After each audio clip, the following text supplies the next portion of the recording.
So what happened? Yeah. What happened next? So 15 years ago, I began a relationship with a man at my church that was not the man that I was married to. I was not the woman that he was married to. But over the course of about a year of friendship, we began sleeping together, and I found myself in a full-fledged affair, something that I had sworn I would never do. My father cheated on my mother, my granddad cheated on my grandma. And so here I found myself in the middle of the one sin that I said my entire life I would never do. And I loved my first husband. I was a stay-at-home mom. I loved my job as a stay-at-home mom. And so people often ask me, Christy, how did that happen? And I say, you know, no one wakes up one day and says, I think I'll have an affair today, Right. and ruin my marriage and ruin my family. It's not like that. It truly is a slippery slope. And for me, it started out just very innocently over email. I sold Mary Kay, and I had a goal to reach at the end of the year. My husband recommended I email some of the husbands in our church Sunday school class to see if they had all their gifts for their wives. And so I was innocently reaching out to sell Mary Kay and made a sale to this gentleman that I had never met before. And then from there, we just kind of kept emailing, and it started out as jokes, and then we became friends, and the next thing we know, we're in a running group together at church.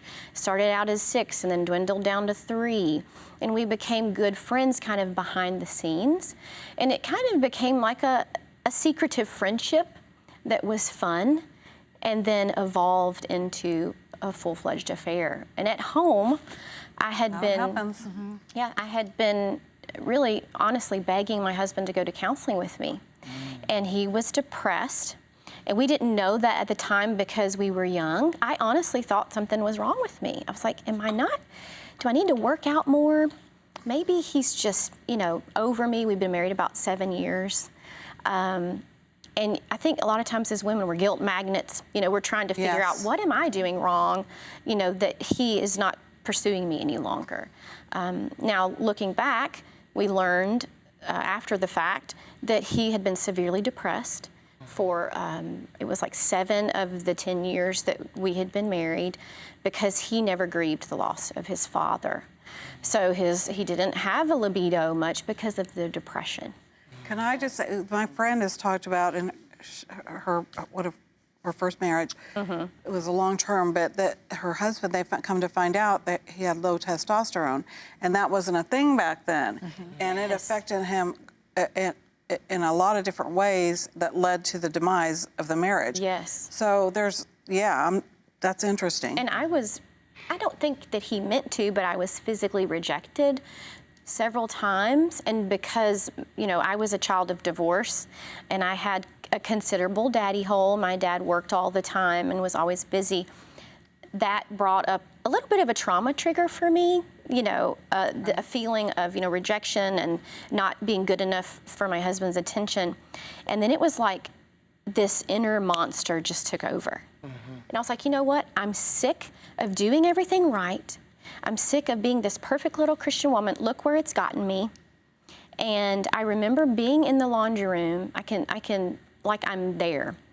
And my daughter was very young. She was in a season of just blowing through everything. She was a baby, having these blowouts.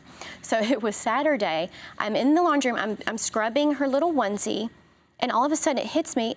It's Saturday, and I'm doing the same thing I do Monday, Tuesday, Wednesday, Thursday, Friday. I was getting used to being a stay-at-home mom from a professional career. And I was like, in that moment, I was like, I don't know if I can do this. And then I heard this little thought, and it said, you're such a great mom. And that got my attention. You take care of everyone, which I did. You take care of your husband, the baby, the house, your grandma. My grandma was in her 90s. I took care of her 3 days a week. What do you do for yourself? And I remember I stopped scrubbing her onesie, and I thought, what do I do for myself? And then it said, you deserve some fun. Just a season of fun. I'll never forget. And I just remember agreeing with the thought, thinking it was my own thought. I do deserve a little fun. And then I went on about, doing the laundry. Well, over the course of 6 months, I kept having that reoccurring thought, which now I know is a seed of temptation planted by the enemy, and I was agreeing with it over and over. Well, fast forward, something fun comes along, and he had a name, and he didn't belong to me. And he was at my church, and by that time, I had already convinced myself I deserve something fun. And so that's where it kind of all took root. And so as I'm mentoring women, I try to teach them red flag words. I deserve, season of fun. What have you done for yourself? These are all little seeds of temptation that the enemy plants, usually months, sometimes years in advance. And I loved God, I believed in God, I went to church. But, me sitting inside an oven doesn't make me a biscuit. Right. Me sitting in the pew, every Sunday didn't give me a good relationship, a spiritual relationship with God. I was in religion, checking off the things, thinking I was safe. And I had a huge X on my back, and, the enemy comes to kill, steal, and destroy, and he did, and he destroyed my family, took my bag of Oreos and ate those too. I lost everything, And so how I became a voice of hope, healing, and redemption after adultery is I was actually begging God.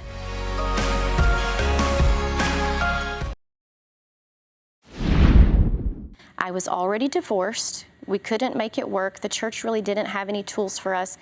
Unfortunately, it was a big double standard. They surrounded the man and his family and decided, we needed to go. Got a big A on your. Yeah, and I was blamed for all of it. And hey, I take full ownership. No one made me sleep with that man. So all four of you went to the same church? Yes, and all of us knew each other. We were in the same home church group together. It was very ugly, very ugly. And so fast forward, I'm in my new little home as a new single, divorced, working mom. Thank goodness I had a college degree. Thank you, Lord. Thank you, Mama. And I was in my daughter's bedroom. She had a little pink bedroom. And I'm crying out for a woman. I'm like, God, help me. I have literally thrown away everything that you have given me. I'm such a fool. I'm like, God, I need a woman. I need a woman who has been where I've been, done what I've done, and I need her to have a tremendous bounce back story and just look at me in the eyes and tell me I'm going to be okay. And I was wailing and crying out to God. And I just heard for one of the first times in my life this quiet, calm whisper, which I knew wasn't me because I was hysterical. And the voice said, God said, you are her. And I remember yelling, no! And I go, are you freaking kidding me? Like, hello, look at me down here. I had an affair in a church in the South. No one is going to listen to me. And then he just kept whispering it over and over, you are her, you are her.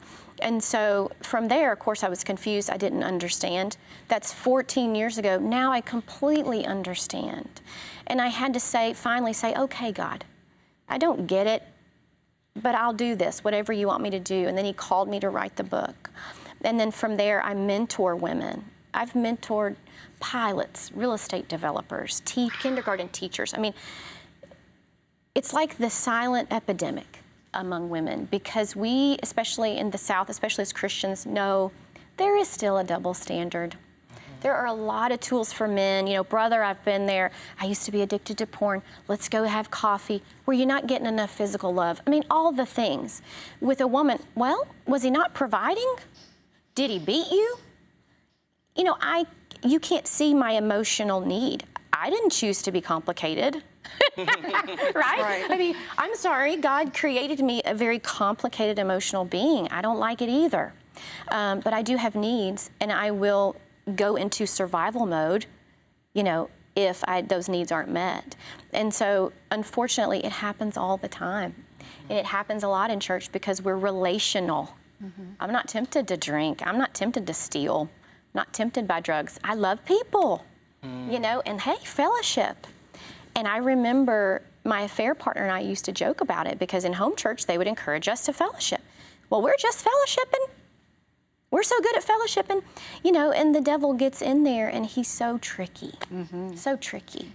Yes, he is. He's a liar, and he comes is with a these liar. half-truths. Yes. But what you said about that, there was a half-truth there, because yes, you do deserve to be happy or to have some fun, fun. yes. Yes. And that's the half-truth, and then he twists it, and it's, you know, it goes back to Eve. Yes, that's right. And I love what you said too about the double standard, because there isn't, I don't see the support for the women. And we need that. We need that in the church. We're the glue of the family.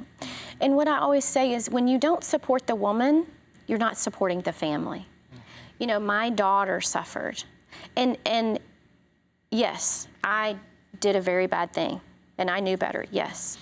However, it would have been so easy to plug us into another congregation that did have tools, that did have couples, and there wasn't even that. And my first husband called the elders, begging them to reach out to me. And they did it for 3 weeks. And finally, and by that time it was too late. The rumors were spread, the damage had been done, the glares. I had people running from me from the church parking lot in the Mother's Day out. It was just so strange. And what's interesting is everybody loved Christy Neal. Christy Neal's so honest. Christy Neal's so fun. She's so transparent. They loved what I had to bring when I was giving wisdom about another person's situation. But when I came out with my truth, I wasn't caught. I came out with my truth, and I said, I'm in a mess. I can't stop doing this. I don't know if I want to stop doing this, but I feel like I should want to stop doing this. You know, I was lost. And so it's so easy. It's such an easy fix to be able to find a congregation with the tools, because they are there. I'm in a lovely congregation now. But so many women, they will never go back into a church. They have panic attacks sitting in the parking lot. I mentor them, trying to coach them till they feel unworthy to walk into a church. And so in my book, I have this line that says, when you can find more love and support at your local bar than you can your own home church, we have a broken system. Because I knew I could have walked into any bar downtown Nashville, Broadway, and told them my story. And they would have been, sister, oh my goodness, come sit down. Let me get you a drink. Hey, we've all been there. You're human, you make mistakes. But my own church family had nothing for me, you know, but labels and judgment. It was so hurtful. I always like to share, though, that there was one woman that I was a dear friend with. And she came to me one day. I was picking up my daughter from Mother's Day out. I kept her in that program at that church because she loved it. It wasn't fair for me to take her out of something. And she told me, Christy, I love you, but I am so mad at you. I cannot believe that you've done this. I don't know when I will talk to you again, but no, I'm praying for you and I love you. That was huge. She treated me like a person, not my sin. And so I always teach, you have to separate the person from the sin. Love the person, hate the sin. And it was so good to hear that, because I was like, oh, she loves me. She believes in me and expects more of me. Maybe there are others, even though she was the only one. So I have a chapter dedicated to her, because it's as simple as that. Saying nothing or ignoring the person is the wrong thing to do. And if you can't support her, think of it as supporting the family or the children. Love the children enough to help the mom. Hey everyone, hope you enjoyed the video. To see more like this, be sure to hit the subscribe button below. Get all the latest content from TCT Ministries. We'd love to pray alongside you for God's blessings in your life, so you can email your prayer requests to prayer@tct.tv or click the link below and submit your request at tct.tv. God bless you and thank you for watching.